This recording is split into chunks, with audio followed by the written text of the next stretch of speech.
just in case you guys wonder what it's like for us to take showers out here on the road.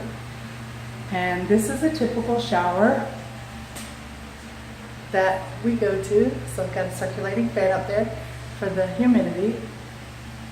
And I'm actually standing at the door that we come into. Okay, there's the sink, standard sink, toilet, and it's clean. Yep. Truck stops have come a long way. A nice, beautiful luxury shower with a nice luxury shower head with massage and everything.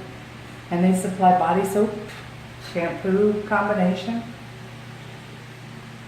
And always wear your chanclas because you don't want to get the nasty fungus on your feet. But this is a typical truck stop shower.